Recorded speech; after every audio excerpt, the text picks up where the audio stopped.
여러분들이 짜기를 어떻게 다루시죠? 대부분 보시면 채를 낚아채듯이 쭉 당겨서 면포 있는 부위를 지나가는 형태로 짭니다. 이러면 어떻게 되겠습니까? 안녕하세요. 피부지킴이 이상준입니다.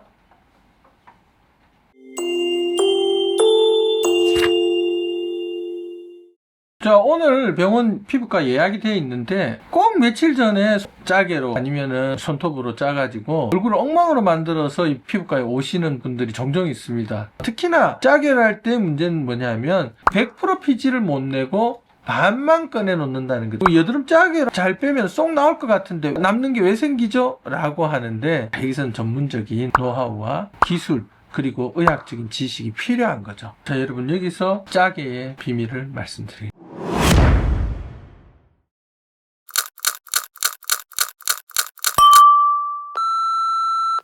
짜개라는 게 뭐죠? 우리 피부에 뭘 대고 누르는 거죠. 누르려면 밑에 뭐가 있어야 됩니까? 말랑말랑한 피부 밑에 뼈 있는 부위가 지지대가 돼서 단단해야 고개를 쏙 누르면 나오는 구조가 되는 거죠. 턱선 같은 데는 뼈가 있어서 만만해 보이지만 뼈를 중심으로 피부가 밀려나는 수가 있다는 거죠. 목표를 딱 정조준해서 딱 갔는데 힘이 들어가면서 피부살이 밀리게 되는 겁니다. 이렇게 되면 어떻게 돼요? 화만 돋구는 거죠. 기본적으로 나오는 길이 좁습니다. 다른 피부의 어떤 부위보다도 턱선에 있는 피지 덩어리들은 나오는 구멍이 작기 때문에 건드리면 백발백중 못 나오고 화만 돋구는 일이 생기는 겁니다. 여러분들이 짜기를 어떻게 다루시죠? 대부분 보시면 채를 낚아채듯이 쭉 당겨서 면포 있는 부위를 지나가는 형태로 짭니다. 이러면 어떻게 되겠습니까? 반만 쭉 나오고 말겠죠. 바로 정확하게 피지 덩어리가 있는 부위를 꾹꾹 눌러야 쏙 빠져나오는 겁니다. 근데 이게 말처럼 쉬운 게 아닌 거죠. 피부가 쿠션처럼 이렇게 말랑말랑하잖아요.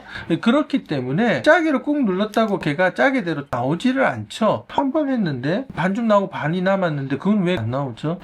부어서 그렇습니다. 부어있기 때문에 더 이상 배출이 더 어려운 거죠. 나오는 구멍이 적당히 있어야 오히려 문제가 없다 했죠. 어설프게 건드려 놓으면 부어서 길이 막히기 때문에 그때는 방법이 없는 겁니다. 자, 이거 어떠세요? 약간은 야들야들하게 마르긴 했지만 자, 이런 형태는 사실 우리가 세안을 하다가도 종종 터지기도 하고 세안하다가 피고름이 묻어나오는 경우도 있고 그렇잖아요. 이런 부분들은 배출해 주는 것이 좋겠죠. 제가 배출이라고 표현했습니다. 이미 피부 끝이 손상이 와서 피부 장벽이 고름의 형태로 잡혀있기 때문에 짜개로 하면 어떻게 되겠어요? 짜개로 누르다 피부 속으로 찢어지듯이 짜개가 쿡 들어가는 경험 혹시 있으세요?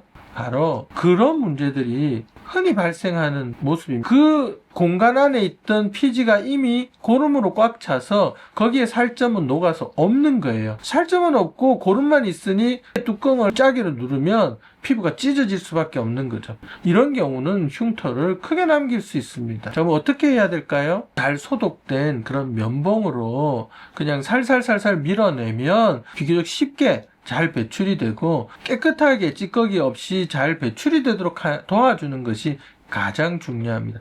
제가 말씀드린 두 가지 단어 꼭 기억하세요. 배출이 되도록 도와준다고 말씀드렸습니다. 여러분들이 배출을 시키는 게 아닙니다. 또 여드름 자국과 흉터에 대해서도 잠깐 말씀드려 볼까요? 그리고 이런 화농성 여드름도 겉에 맺히는 경우가 있지만 아주 피부 깊숙한 곳에 맺히는 경우에는 이렇게 분화구를 남길 수가 있습니다. 사실 이 정도 되면 항생제를 복용하고 아니면 바르는 연고를 쓰고 하는 그런 과정들도 같이 병행돼야 나중에 흉터를 남기지 않거든요. 여드름은 한순간의 고민이지만 그로 인해서 생긴 해인 자리들은 평생 여러분들한테 스트레스를 주고 상처를 줍니다. 그래서 이런 흉터들은 조기에 흉터가 생기지 않게 하는 것이 가장 현명한 치료법이라고 할 수가 있는 거죠.